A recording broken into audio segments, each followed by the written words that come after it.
Bonjour Julien, merci de nous rejoindre aujourd'hui pour un nouveau podcast sur Cryptost. On se retrouve à l'occasion de ETHCC 6, la 6e édition donc, de cette fameuse conférence à l'occasion de parler donc, d'Ethereum, de tout cet écosystème Ethereum. Et tu en fais partie avec le projet que tu as lancé il y a quelques années, Argent, qui est l'un des wallets les plus utilisés à l'heure actuelle, notamment grâce à l'émergence de Starknet, Zcash, toutes les layers 2 d'Ethereum. Mais ça, on en parlera tout à l'heure. Avant ça, j'aimerais que tu te présentes, tu nous expliques un petit peu ton parcours et ce qui t'a motivé à te lancer dans le Web3 et dans les cryptos. Ok, tout d'abord, merci de me recevoir, impatient de cette discussion. Donc, mon parcours, je suis ingénieur physicien à la base. Donc, j'ai commencé en fait dans l'académique. Donc, j'ai fait un doctorat en information quantique et en cryptographie quantique. Puis, j'ai continué la recherche aux États-Unis. Et puis, en fait, je suis revenu en Belgique pour lancer un projet de ce qui s'appelle des spin-off, donc une start-up en collaboration avec l'université dans le monde de l'information quantique. Et donc, ça m'a fait transitionner du monde académique vers le monde de l'entrepreneuriat. Et donc, voilà, j'ai fait deux start-up entre-temps qui n'ont pas vraiment décollé. Et donc, en 2016-2017, j'étais toujours en contact avec deux de mes anciens collègues d'une université, Itamar et Gérald, qui eux aussi s'étaient lancés dans l'entrepreneuriat et ont fait différentes startups à Londres. Et donc, ils venaient de faire un bel exit sur leur dernier projet. Et donc, voilà, eux cherchaient un nouveau projet dans lequel se lancer. Et moi, je stagnais un peu dans mon dernier projet qui ne décollait pas comme je voulais. Et donc, voilà, on s'est dit que c'était enfin le moment de faire quelque chose ensemble. Donc, ce qu'on avait envie depuis qu'on avait 18 ans. Et donc, on a commencé un peu à regarder ce qui nous intéressait. Et le blockchain, clairement, est quelque chose qui commençait à prendre de l'ampleur. Et donc, surtout avec Gérald, qui est aussi plutôt technique comme moi, on a commencé un peu à regarder ce qui se faisait dans cet écosystème, à se documenter, vraiment intéressé au départ par la technologie. Et donc, on s'est rapidement rendu compte que c'était vraiment quelque chose d'émergent et d'assez excitant. On a la fibre entrepreneuriale, je pense, depuis le début, mais on était un peu trop jeune pour avoir participé à la bulle du dot-com dans les années 2000. On avait l'impression que c'était justement une nouvelle opportunité qui se créait. Et donc là, on s'est dit, OK, cette fois, on a envie vraiment d'être à la pointe de ce mouvement. Et donc voilà, c'est une technologie qui nous intéressait vraiment. Et donc on a convaincu Itamar, qui lui est un peu plus business, que c'était vraiment quelque chose qui était passionnant, dans lequel on voulait se lancer. Et donc c'est un peu comme ça qu'on a mis le pied dans le monde blockchain. Et ce qui est intéressant, c'est qu'on est donc arrivé avec un regard complètement neuf, parce que contrairement à beaucoup de gens, on nous considère un peu maintenant comme des OG, des gens qui sont là depuis longtemps. En fait, moi, j'ai entendu parler de Bitcoin et d'Ethereum bien avant de me lancer dans l'argent. Et au début, j'y comprenais rien et j'ai pas du tout accroché. Je crois qu'on en parlait de Bitcoin en 2014. Et je me suis dit, c'est une technologie pour des geeks, ça n'amènera jamais rien. Et j'ai complètement passé. On va se parler d'Ethereum au moment de l'ICO. Même chose. Je me souviens d'avoir lu le site web. Et il me dit, je comprends rien. Je ne m'en ai pas du tout convaincu. Donc, on arrivait vraiment en 2017 à tout d'un coup cette plongée dans la technologie et là à comprendre vraiment ce qu'il y avait derrière. Et donc, on arrivait avec un regard un peu neuf. Ce qui, je pense, pour moi est une force, c'est qu'on a vraiment pu identifier des choses que pour nous, il fallait régler autour de l'expérience utilisateur. Ouais. Et d'avoir ce regard neuf, on n'est pas venu avec certains préconcepts, certaines choses que les gens prenaient comme acquis. Ouais. Par exemple, cette idée de not your keys, not your coin. Qui est cette idée que tu dois vraiment contrôler ta clé privée et que d'avoir une seed phrase, c'est vraiment la manière d'avoir le self-custody. Donc, toutes ces choses nous ont vraiment paru comme des absurdités, puisqu'on avait l'impression que c'était une technologie qui pouvait vraiment avoir un impact sur les années à venir et sur le monde. Mais on s'est rapidement rendu compte qu'on n'arriverait jamais à amener des millions d'utilisateurs sur base de l'expérience auquel elle était à ce moment-là. Et donc, ça nous a vraiment donné l'envie de créer Argent.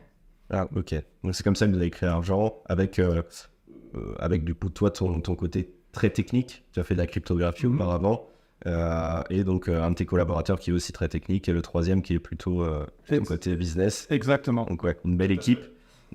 Donc vous êtes rentré, vous avez commencé à travailler sur Argent en 2017.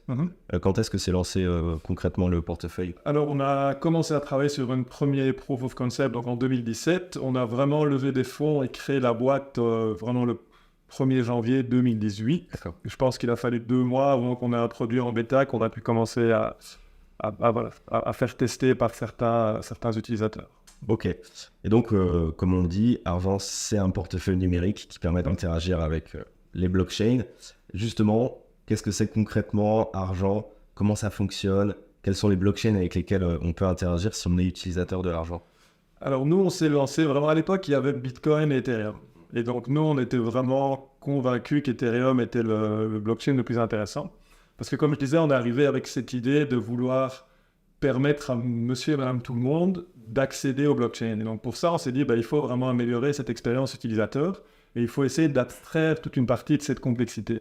Et cette complexité, c'est quoi en tant qu'utilisateur? C'est ce concept de seed phrase, de clé de cryptographie, de gaz. Je me souviens, moi, mes premières transactions, le premier wallet que j'ai installé, je suis plutôt quelqu'un de technique, j'y comprenais rien. C'est des concepts qui n'ont pas beaucoup de sens. Au final, je voulais faire quelque chose. C'est bien que tu le dises pour ceux qui nous écoutent, qui peuvent être rebutés aussi. Même quelqu'un de très technique comme toi peut être freiné par la barrière technologique à l'entrée. Tout à fait. Mais pour nous, c'était vraiment une aberration. Moi, je me souviens, quelque chose que je dis depuis le début, c'est qu'on a passé 30 ans sur le web à essayer d'expliquer à quelqu'un comme ma mère de ne pas écrire son mot de passe sur un bout de papier. Et maintenant, on veut créer un Internet de valeur. Et la première chose que tu dois faire, c'est écrire ce mot de passe sur un bout de papier, pas une fois, mais 2 ou 3 fois, au cas où tu perdrais ce bout de papier. Ouais. Ah, mais ça n'a vraiment pas de sens. Et donc, nous, on a vraiment voulu régler ce problème-là. Le problème, c'est qu'à l'époque, déjà, tu as des wallets, ou pas vraiment des wallets, tu as des solutions qui permettaient aux gens d'accéder à de la crypto et qui avaient une très bonne expérience utilisateur, comme Coinbase, mais qui enlève une propriété fondamentale de cette technologie, c'est ce concept de self-custody, que tu es vraiment en contrôle de tes assets. Et donc, on était vraiment à un moment où, d'une part, tu avais des produits avec une bonne expérience utilisateur, comme Coinbase, mais qui au final est un produit Web 2 tout à fait classique, puisque l'utilisateur se connecte avec un email, un password, mais c'est au fait Coinbase qui a les cryptos. C'est Coinbase qui contrôle les cryptos et qui les gère pour l'utilisateur. Et donc, tu avais d'un côté cette expérience utilisateur vraiment bonne, mais qui pour nous n'est pas blockchain, puisque c'est vraiment un produit Web 2. Et puis de l'autre côté, tu avais ces wallets non custodiales comme Ledger, MetaMask, où tu contrôles vraiment tes fonds, mais où l'expérience est extrêmement compliquée. Et donc nous, on s'est dit, on était convaincus qu'on pouvait en fait faire l'expérience d'un Coinbase tout en ayant ces principes de self-custody et de censorship resistance. Et donc l'idée qu'on a eue, c'est d'utiliser des smart contracts pour faire ça. D'accord. Et donc sans rentrer dans les choses un peu trop techniques, sur Ethereum, un compte utilisateur, ce qu'on appelle une EOA, c'est en fait un objet qui est écrit dans le protocole et qui est vraiment associé à cette clé privée. Et il y a vraiment un lien entre les deux, c'est en fait la même chose, c'est les deux côtés d'un même objet. Parce que l'adresse de ce compte dans Ethereum est liée à cette clé privée et seulement cette clé peut faire des transactions sur ce compte. Donc toute cette logique est au niveau du protocole. Et donc nous, ce qu'on a voulu innover, c'est de se dire, en fait, on ne veut pas utiliser ce compte qui est très limité, qui force les utilisateurs à avoir cette seed phrase. On va utiliser un autre type de compte qui existe sur Ethereum, qui est ce qui s'appelle les smart contracts. Et donc, on a vraiment eu l'idée de dire, plutôt que les utilisateurs contrôlent ce compte-là, on va vraiment utiliser ces smart contracts comme étant le compte sur lequel l'utilisateur va avoir ses cryptos, ses NFT, ses tokens, etc. Okay. Et pourquoi c'est intéressant? Parce que comme c'est un smart contract, c'est un objet qu'on peut programmer. Et donc, ça nous a permis, au fait, de mettre tout un tas de logique vraiment au niveau de ce compte-là. Et donc, d'utiliser ça pour faire une expérience utilisateur qui est beaucoup plus simple et beaucoup plus compréhensible. Et donc, ça a été ça notre différenciateur par rapport à toutes les autres solutions qui existaient à cette époque-là. Et on a fait le choix aussi de partir sur le mobile, parce qu'on est convaincu que les gens, on va passer le web, le futur du web était sur mobile. Et puis aussi parce qu'Itamar et Gérald avaient fait une application dans le mobile avant, donc c'était vraiment leur expertise aussi. Et donc on a lancé ce wallet argent en début 2018, qui était une application mobile, qui utilisait dans le blockchain donc un smart contract comme account, avec toute une partie de logique qu'on avait mis dessus, et qui nous permettait de rendre l'expérience utilisateur très simple. Au final, pour l'utilisateur, c'était une application comme Revolut, comme Robinhood, comme une application bancaire normale, où il pouvait simplement appuyer sur des boutons et les choses se faisaient de manière très, très, très, très simple. Et donc ça a fonctionné très bien au début. Alors au tout début, les gens nous ont pris un peu pour des fous avec cette idée d'utiliser un smart contract comme account, parce que justement, tu dois contrôler la clé privée. Si tu n'as pas la clé privée, si tu n'as pas la seed phrase, c'est pas de la self-custody. Et puis, en fait, petit à petit, les gens ont commencé à se rendre compte que ce qu'on faisait n'était pas tout à fait idiot et que ça avait du sens. Et surtout, les utilisateurs adoraient notre expérience, puisqu'on avait vraiment abstrait toute la complexité du blockchain. Par exemple, au début, on subsidiait les transactions des utilisateurs. Donc, les gens ne devaient même pas payer de gaz, ce qui permettait qu'on ne devait pas expliquer le gaz.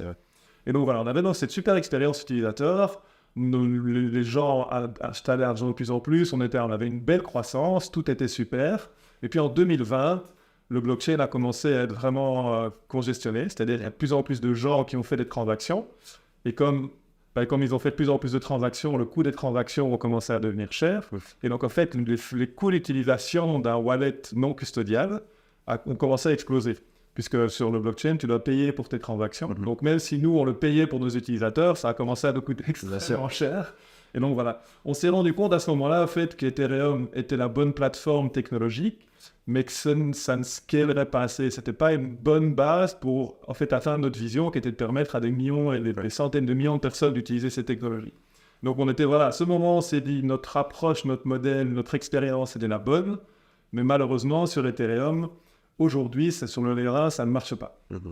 Et donc, on a commencé à regarder, en fait, on n'était pas les seuls à se rendre compte qu'il y avait un problème de capacité sur Ethereum. Et donc, on a commencé à ce moment-là à s'intéresser à ce qui s'appelle des Layer 2. C'est donc cette idée, justement, d'utiliser une couche supérieure pour permettre d'avoir plus de transactions et de réduire le coût des transactions. Et donc, voilà, ça c'était plus ou moins, je veux dire, en cours de 2020, où on a commencé vraiment à regarder quels étaient les Layer 2, où est-ce qu'ils en étaient, etc. Un peu par la force des choses, parce que vous étiez finalement les premiers à être concernés par le fait que les frais de gaz sur Ethereum augmentaient. Parce que vous payez donc les frais de gaz pour vos utilisateurs.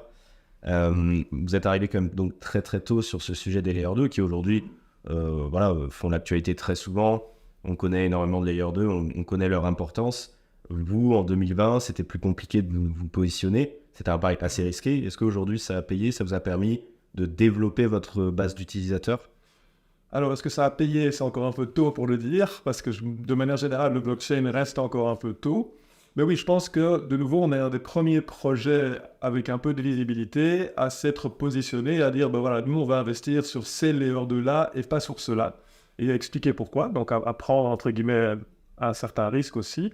Et oui, je pense que maintenant, les gens se rendent compte que les choix qu'on a faits étaient probablement les bons. Et donc, effectivement, à ce moment-là, il y avait deux grosses approches de Layer 2. Il y a d'un côté ce qu'on appelle les optimistic roll-up, et puis d'un autre côté les ZK roll-up. Et donc, nous, on a parlé avec toutes ces équipes, et donc les projets principaux d'optimistic roll-up, c'est Optimism et Arbitrum, qui sont des gens qu'on connaît très bien, avec qui on était en contact, qu'on respecte beaucoup. Et puis de l'autre côté, tu avais Starkware et ZK Sync, qui eux étaient partis sur cette idée de ZK roll-up, qui étaient aussi des gens qu'on connaissait, avec qui on était en contact. Et donc, on a vraiment essayé de se plonger dans ces différentes technologies et de dire, pour nous, quelle est la meilleure base pour cette vision qu'on a envie de réaliser. Et donc, effectivement, contrairement à beaucoup de projets qui, à ce moment-là, se lançaient plutôt sur des optimistic roll-up, parce que les optimistic roll-up étaient un peu plus prêtes, c'est une technologie qui est fondamentalement un peu plus simple, et donc elle était plus prête à être là. Et donc, beaucoup de dApps se sont engagés dans cette direction-là. Nous, on a toujours eu cette vision de construire pour le futur, et donc on s'est dit, non, en fait, la meilleure base, ça reste les ZK roll-up. Ils vont peut-être mettre un tout petit peu plus de temps à arriver, mais notre impression, c'était qu'ils n'allaient pas mettre tant que ça de plus que les optimistic roll-up. Je pense que tout le monde était d'accord à ce moment-là de dire que les ZK roll-up étaient la solution du futur, mais qu'ils allaient arriver 4 ou 5 ans après les optimistic roll-up. Et donc, c'est même quelque chose que Vitalik a dit plusieurs fois. Et donc, nous, en discutant avec les différentes équipes, on s'est dit, on s'est rendu compte, en tout cas, on a fait le pari de se dire, non, en fait, ces équipes sont vraiment très fortes, elles avancent vite, et en fait, elles vont arriver peut-être 6 mois après, peut-être un an après, pas beaucoup plus. Et donc, on s'est dit, pourquoi passer par une solution intermédiaire et devoir reconstruire encore une nouvelle fois notre solution sur la solution de futur? On va directement commencer dès maintenant à construire sur ce qui est pour nous le futur, en faisant le pari que ce futur allait arriver beaucoup plus vite que ce que les gens pensaient. Et c'est ce pari-là, je pense, qui est plus ou moins vrai, puisque maintenant, aujourd'hui, les ZK roll-up sont aussi prêts que les optimistic roll-up. Ils sont tous plus ou moins... Alors, il y a une espèce de guerre pour essayer d'avoir le plus de performance possible, d'avoir le plus de dates, mais tous ces projets sont plus ou moins au niveau aujourd'hui. Ouais, donc c'est plutôt celui-là qui a été le pari réussi. Plutôt fait un bon pari, je pense. Parce qu'en effet, donc aujourd'hui, Starknet est très développé. À rattraper le retard, on n'est évidemment pas au niveau d'Arbitrum, qui sont les projets plus matures, parce qu'ils ont une année de plus de maturité. Mais donc ZK Sync aussi, qui est très développé. Ce sont les deux layers 2 principales sur lesquels vous êtes positionné. Il y a un sujet que je voulais aborder avec toi, notamment sur les différents services que vous proposez. On a l'extension web qui permet notamment d'interagir avec Starknet. On a le wallet mobile qui permet d'interagir avec ZK Sync. Il y a un petit peu de flou autour de ça, je le sais. Moi-même, à mon échelle personnelle, on le sait aussi. Comment ça se passe? Est-ce que tu peux essayer peut-être essayer de clarifier ça pour nous et vos ambitions aussi, ou avec Argent? Mais donc, nous, Argent, la vision, ça a quand même toujours été cette vision mobile. Donc, d'essayer de créer un peu un Revolut décentralisé ou un Coinbase décentralisé sur mobile. Et donc, on a commencé à vraiment se plonger dans zk-Sync et Staffnet. Et donc, dans zk-Sync, ils ont choisi d'être ce qui s'appelle EVM compatible, c'est-à-dire que la virtual machine, la logique du protocole est la même que sur Ethereum. Okay? Donc, tu as vraiment l'EVM comme tu as sur Ethereum, sur Arbitrum, sur Optimism, avec l'idée d'attirer les dApps de cet écosystème-là. Staffnet, eux, ils ont choisi de faire un pari encore un peu plus risqué et de se dire, en fait, on va créer la meilleure stack pour le problème qu'on veut résoudre. Et donc, eux se sont abstraits de la contrainte d'être EVM compatible et ont créé leur propre version du protocole, si tu veux. Et ils ont essayé de construire ça vraiment avec une communauté, de créer une certaine communauté et de créer ça de manière tout à fait transparente. Et en fait, quand moi j'ai commencé à me plonger un peu plus dans Starknet, vraiment au tout début de Starknet, t'avais plein de devs qui étaient vraiment passionnés, des gens super malins qui réfléchissaient à des jeux, comment utiliser cette nouvelle plateforme pour faire des choses innovantes. Mais en fait, il n'y avait pas de wallet. Et les gens ne savaient même pas comment est-ce qu'ils allaient vraiment gérer les comptes sur Starknet. Et donc, on s'est dit, en fait, ça, c'est une opportunité. Et on est vraiment parti avec l'idée de dire, on va prendre un mois et on va vite faire un wallet pour, en fait, permettre à cet écosystème de grandir. Et donc, c'est pour ça qu'à ce moment-là, le meilleur wallet pour un développeur, c'est pas une application mobile où tout est abstrait, c'est quand même quelque chose qui est dans le browser avec lequel le développeur peut jouer. Et donc, c'est pour ça qu'on a créé Argent X, qui est cette extension browser sur Starknet. C'était vraiment dans l'idée de se dire, l'écosystème, on y croit, pour nous c'est notre futur, mais aujourd'hui on est tellement en balbutiement qu'on va en fait faire le meilleur outil pour l'écosystème maintenant. Et ça, c'était pas notre vision d'un wallet où tout est super slick, où l'expérience est incroyable. Non, c'est quelque chose qui ressemble plus à un MetaMask en utilisant les concepts de Starknet, qui est le concept d'accord abstraction, dans lequel on peut revenir. Mais donc voilà, c'est la raison pour laquelle on a commencé avec donc Argent X, qui est une extension browser. Et effectivement, ça a créé beaucoup de confusion pour les utilisateurs parce que, au final, les gens ne comprennent pas forcément toutes ces subtilités, ces différentes technologies, et ils ont, à juste titre, ils n'ont pas forcément besoin de comprendre le protocole en dessous. Et donc, les gens ne comprenaient pas pourquoi ils avaient un compte dans le mobile, ils avaient un nom sur Starknet, pourquoi est-ce que la seed-phrase ne fonctionnait pas. Et ça a créé effectivement beaucoup de confusion, dont on est tout à fait conscient. Mais notre idée a été de se dire, il faut aller vite, il faut aider cet écosystème à grandir. Et puis, on va essayer de consolider les choses. Et alors, notre vision est toujours de dire que ça va être une expérience commune sur Starknet, sur le mobile, sur le browser. Mais aujourd'hui, c'est effectivement un peu fragmenté. Et donc, ça crée un peu de confusion pour les utilisateurs. Non, mais c'est intéressant que tu reviennes dessus. Et on comprend mieux, finalement, que vous avez donc répondu à un besoin des développeurs à un instant T, obligé donc de sortir cette extension qui n'était pas forcément votre idée initiale, tout en continuant donc de développer l'application mobile à son rythme et qui donc à l'heure actuelle permet de supporter zk-Sync et qui permettrait éventuellement à l'avenir de supporter aussi Starknet. Dans un avenir très très proche, parce que dans mon téléphone, ça fait déjà un mois que je l'utilise, mais donc on n'a pas encore rendu accessible aux utilisateurs, mais on parle de quelques semaines. D'accord. Donc effectivement, les utilisateurs pourront bientôt accéder à Starknet via l'application mobile Argent. Ouais, ce qui est une super nouvelle. C'est une très bonne nouvelle, une exclusivité pour Cryptost. Et on parle du mobile. Et le mobile l'application mobile propose un système de récupération, justement. Et tu l'as un petit peu évoqué tout à l'heure. Je voulais rebondir dessus parce que je trouve ça très intéressant. C'est finalement ce principe de conserver sa clé privée par soi-même, comme tu disais. On sait que voilà, c'est quelque chose qu'on nous rabâche systématiquement. Il faut conserver sa clé privée. C'est un combat que mènent les OG et on l'a vu récemment quand Ledger a sorti Ledger Recovery. Ça a fait grincer des dents beaucoup de personnes. Vous avez pris un pari un petit peu différent. C'est de finalement, si je peux résumer ça comme ça, tu me dis si je dis une bêtise, mais de stocker sa clé privée à l'intérieur du smart contract et de finalement peut-être déléguer la responsabilité entre guillemets de la stocker à ce smart contract, c'est ça?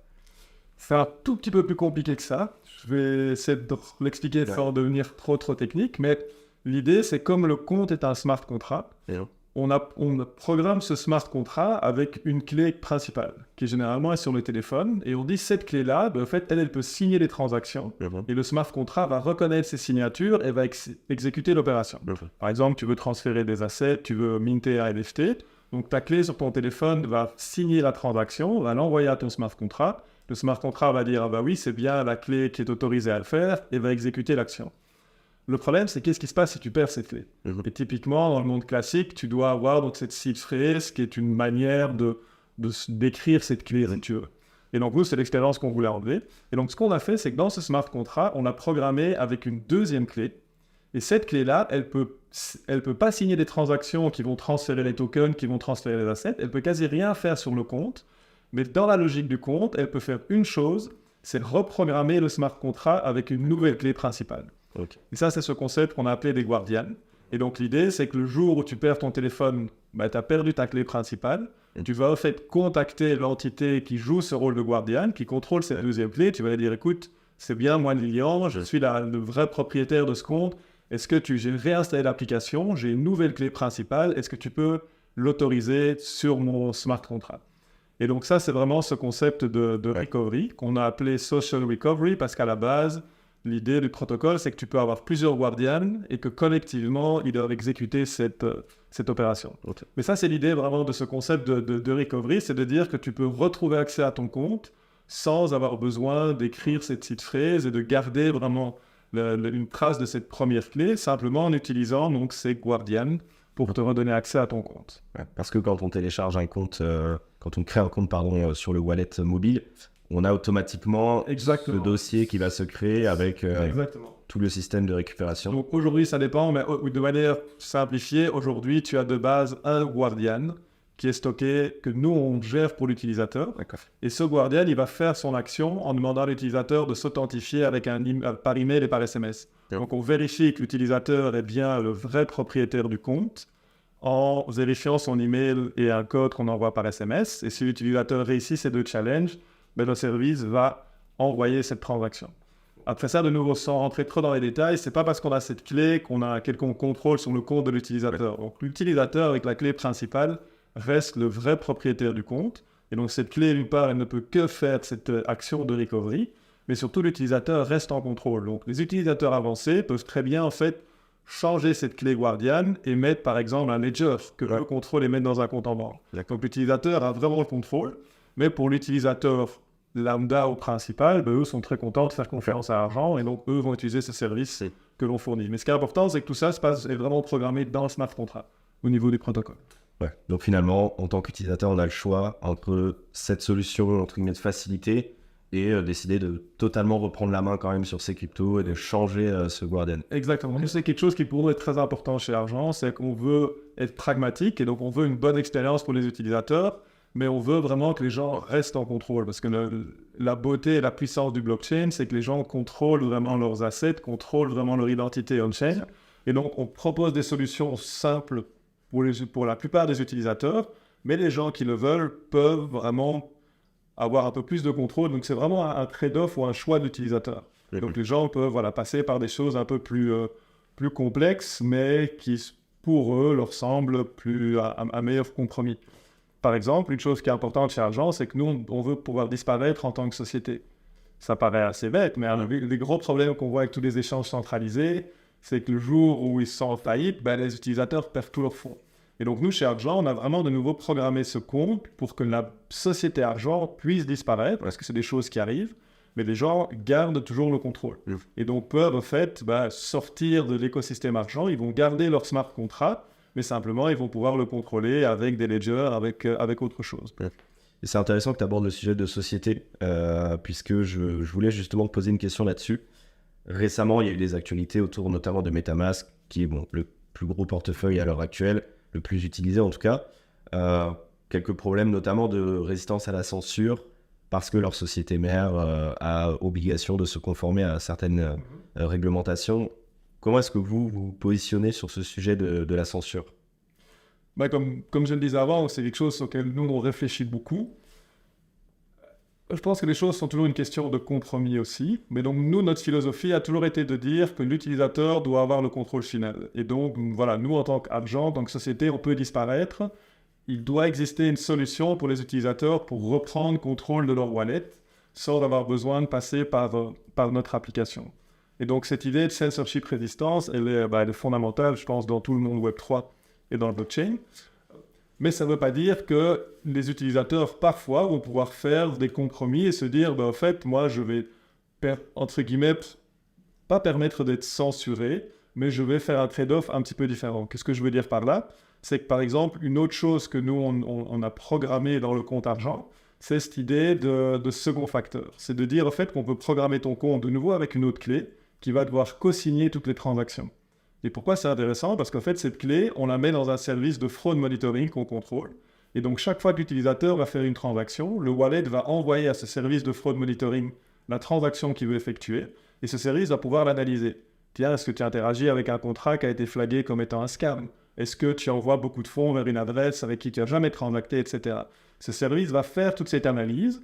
Et en fonction du risque qu'il va évaluer, il va soit fournir cette signature automatiquement, et donc c'est transparent pour l'utilisateur, mais dans un certain cas, il va dire « Attends, là, tu envoies 90% de tes fonds à une adresse à qui tu n'as jamais envoyé de fonds, je vais quand même vérifier que tu es bien le client et que tu es bien le propriétaire. » Et donc là, il va demander de faire un challenge avec email, SMS ou un deuxième facteur. Et donc ça permet d'avoir une sécurité qui n'est normalement pas sur le blockchain, toujours avec cette idée que l'utilisateur est en contrôle, donc c'est l'utilisateur qui choisit d'utiliser le service, il peut l'enlever.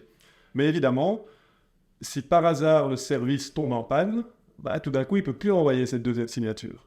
Et donc là, tu peux te dire, l'utilisateur, il va être un peu bloqué pendant le temps qu'il va lui falloir pour enlever ce service et faire cette transaction. Donc c'est toujours une question un peu de compromis. C'est pas vraiment la censorship dans le sens de ne pas bloquer le compte de l'utilisateur, mais l'utilisateur peut choisir dans certains cas une certaine facilité dans la vie de tous les jours. Et si quelque chose se passe, au final, il a toujours le contrôle ultime. Et donc, on a ces flows de recovery, etc., qui prennent plusieurs jours à se mettre en place. Donc, c'est un petit peu gênant, mais ça permet à l'utilisateur d'avoir la garantie ultime d'être vraiment 100% en contrôle de ses fonds.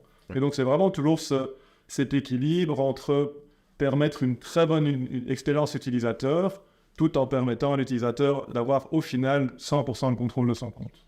Ok, très intéressant. Une autre question qui m'est revenue, que j'ai vu passer un petit peu sur les réseaux sociaux, et donc je vais te la poser. Moi, je me la posais aussi personnellement. Quand on est une société comme Argent, comment est-ce que finalement on arrive à gagner de l'argent? Qu'est-ce qui permet de récupérer de l'argent, de se développer, etc. C'est quoi le business model finalement? C'est une très bonne question. Alors aujourd'hui, ça peut paraître un peu paradoxal, mais la monétisation n'est pas notre priorité.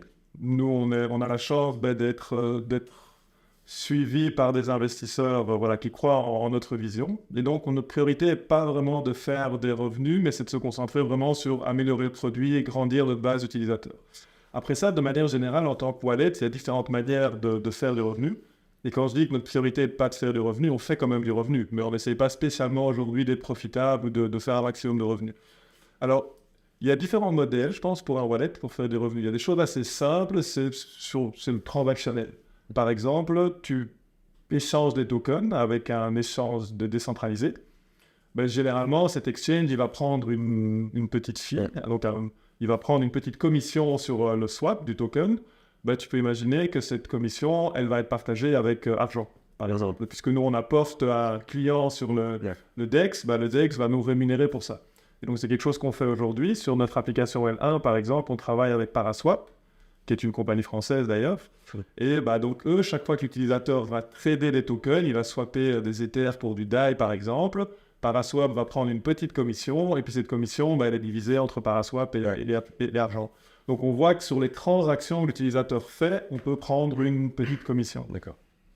Tu peux faire la même chose avec des protocoles DeFi. Si on permet à l'utilisateur de staker des tokens, par exemple, et que l'utilisateur va gagner 4% de taux d'intérêt en moyenne sur ces cryptos, tu peux imaginer qu'en fait, une petite fraction, au moment où l'utilisateur sort de ce produit-là, une petite fraction va être rétribuée, par exemple, au wallet. Ça, c'est le business un petit peu classique. Il y a des choses un peu plus intéressantes, je crois, aussi dans Web3. Par exemple, je parlais du staking. On travaille avec Lido, qui est un fournisseur d'ISTIs. Et en fait, eux ont construit un protocole, mais n'ont pas vision d'avoir une interface pour les utilisateurs. Et en fait, ils rétribuent les dApps qui apportent du trafic chez eux. Et donc, chaque fois que quelqu'un investit des Ethers et les convertit en STIs, avec le protocole Lido, Lido, en fait, nous donne des Lido tokens. Maintenant, presque plus, mais voilà, au début, donc, tu peux imaginer qu'il y a des partenariats en fait, avec les protocoles et que nous, dans notre wallet, on est rétribué indirectement pour amener justement de l'activité sur une DApp en particulier. Ok, donc vous avez des incentives en tant que rapporteur d'affaires, finalement. Exactement. Voilà, exactement. Donc ça, c'est les deux modèles qui aujourd'hui, sur lesquels on a un petit peu exploré et qui nous apportent du revenu. Après ça, moi, je pense qu'il y a énormément de modèles possibles. C'est un monde qui est nouveau, et donc je pense qu'il faut justement inventer aussi des nouveaux business models. Mais notre point de vue a toujours été de dire qu'en tant que wallet, tu es vraiment le lien entre les utilisateurs et le protocole. Et donc, il y a beaucoup de manières de monétiser. Donc, c'est pas quelque chose qui nous inquiète. Mais donc, aujourd'hui, on a du revenu via ces deux mécanismes-là, donc de l'apporteur d'affaires de protocole, et puis via vraiment les transactions que les utilisateurs font avec les échanges. C'est par exemple comme ça que MetaMask fait la majorité de son argent avec ça. Le moment où ils ont intégré un agrégateur d'échanges décentralisé, mais en fait, eux prennent une commission sur chaque trade via MetaMask, et c'est comme ça qu'ils font de revenus et qu'ils font beaucoup de revenus. Donc après ça, c'est à chacun de choisir combien de revenus il veut prendre et quelle fraction il veut faire. Mais, donc voilà, il y a vraiment différentes manières assez directes de faire du revenu, mais je pense aussi qu'il y a beaucoup de choses à inventer encore, et c'est ça qui est excitant. Non, mais c'est très intéressant de les connaître aussi. Je voulais parler d'un autre sujet. Vous êtes très très actif dans l'accompagnement, le développement aussi des communautés sur les blockchains que vous supportez, notamment Starknet. Je sais que vous accompagnez beaucoup de projets, vous les supportez. C'est très intéressant d'ailleurs de le voir. Vous surveillez beaucoup du coup les projets qui se développent sur ces blockchains-là, ou peut-être même sur d'autres blockchains que vous surveillez. Quels sont ceux qui vous intéressent le plus à l'heure actuelle, que ce soit de la technologie, des applications? Qu'est-ce que vous surveillez finalement? C'est une bonne question. Je pense que sur Starknet, notre stratégie, entre guillemets, aujourd'hui, on est le wallet principal sur Starknet. Donc, il y a essentiellement 2 wallets et je pense qu'on a 70% de market share, plus ou moins. Et donc, notre stratégie, c'est de dire, c'est très bien d'avoir 70%, mais 70% d'un petit gâteau, c'est très intéressant. Et donc, on est vraiment plus en mode, comment est-ce qu'on peut faire grandir cet écosystème? Parce qu'au final, si l'écosystème grandit, si les gens viennent parce qu'il y a une super app, ils vont devoir utiliser un wallet. Et il y a aujourd'hui 7 chances sur 10 qu'ils utilisent notre wallet, ce qui est intéressant. Donc, on est vraiment avec cet état d'esprit-là, c'est de se dire, en fait, comment est-ce qu'on peut aider l'écosystème Starknet à grandir? Et donc, c'est pas qu'on a des préférences avec des dApps, mais c'est plutôt chaque initiative, chaque dApp, si on peut l'aider à s'améliorer, si on peut l'aider à avoir une meilleure expérience utilisateur, si on peut les conseiller au final pour faire les bons choix, même si on n'en profite pas directement, c'est un net positif pour l'écosystème qui va grandir parce que ça va attirer les utilisateurs. Et donc, au final, on en bénéficiera en tant que wallet sur cet écosystème. Et vous êtes satisfait de ce qui se développe sur Starknet à l'heure actuelle? Alors, on reste vraiment tôt. Starknet se considère toujours en alpha, à juste titre. Donc, généralement, un produit software, il y a la phase alpha, c'est vraiment la première version, puis ça passe en bêta quand c'est un peu plus stable, et puis c'est en production. Et donc, Starknet se considère toujours en alpha. Jusqu'à la semaine passée, je pense que les performances n'étaient pas terribles, parce que justement, il y a de plus en plus de gens qui sont venus sur la technologie, et à un moment, ce que la technologie pouvait délivrer à ce moment-là était limité. Et donc, l'expérience a été fortement dégradée, puisqu'il y avait en fait plus de transactions que ce que le système pouvait supporter à ce moment-là. Mais depuis 4 jours, je pense, ils ont vraiment atteint un milestone technologique sur lequel ils travaillaient depuis un moment. Concrètement, ils ont remplacé un composant de leur infrastructure, le séquenceur, et maintenant, ils ont des performances. Alors, on n'a toujours pas testé jusqu'où on peut aller, mais ça permet d'avoir 30 à 40 fois plus de transactions que ce qu'on pourrait faire la semaine passée. Ce qu'on a observé, c'est qu'avant, on était limité. Aujourd'hui, on ne l'est plus et on n'a pas encore pu tester la limite. Donc, exactement. Mais donc, on voit que je pense que ce milestone qui a été atteint maintenant, pour moi, je le vois vraiment comme un point d'inflexion. Je pense vraiment que là, la technologie maintenant, elle permet d'avoir entre 50 et 100 transactions par seconde, ce qui dépend du type de transaction. Ce qui est au final plus que ce que fait un Ethereum. Et je pense que pour aujourd'hui, ça permet déjà de pas mal grandir l'écosystème. Donc j'ai vraiment l'impression qu'on a atteint un point d'inflexion sur Starknet. Et donc ça aussi, ça va permettre des applications qui n'étaient pas possibles jusqu'à il y a 2 semaines, puisque le réseau était trop limité, vont devenir possibles. Un autre milestone qui était un peu plus technologique qu'ils ont aussi atteint avec cette même release la semaine passée, c'est que leur langage de développement de smart contracts a été complètement refait. Et donc, dans le monde de VM, tout le monde utilise Solidity, qui est la manière de programmer des smart contracts, essentiellement. Et donc, Starkware a décidé de créer son propre langage pour justement, Kero, exactement, pour se dire de nouveau, autant utiliser le meilleur outil pour le problème qu'on a. Et dans le monde des e-Kerolop, Solidity n'était pas très approprié. Et donc, ils ont développé ce langage Kero. Et donc, ils ont d'abord une première version Kero 0 qui était assez compliquée. assez bas niveau. Et en fait, ils travaillent depuis 6 mois à la deuxième version de ce langage, qui est Hero 1, qui est très très aligné sur Rust, qui est un des langages de programmation classiques. Et donc ça veut dire qu'écrire des smart contracts devient beaucoup beaucoup plus simple. Et donc, depuis une semaine, on a vraiment la combinaison de ces deux choses. D'une part, le réseau permet de faire beaucoup plus de choses, et créer des applications devient beaucoup, beaucoup plus simple. Donc, on pense vraiment que c'est ce moment charnière qui fait que StarkNet va vraiment beaucoup se développer. Donc, aujourd'hui, c'était beaucoup des gens qui viennent pour faire du farming, des drop hunting, expérimenter l'écosystème, ou des développeurs qui construisent leurs projets. Je pense qu'à partir de maintenant, dans les 6 mois qui viennent, on va vraiment avoir une partie des applications qui étaient en développement, qui étaient en testnet, vont pouvoir venir sur le mainnet. Donc, je crois que ça va être assez excitant. Donc, finalement, une mise à jour qui permet à la fois d'attirer des nouveaux utilisateurs et des nouveaux développeurs qui auront plus de facilité à développer.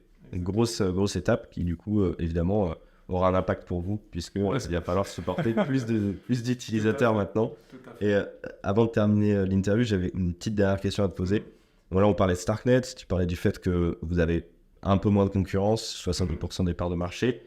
Sur ZK-Sync, c'est différent. Vous êtes en face de MetaMask, plus gros wallet à l'heure actuelle.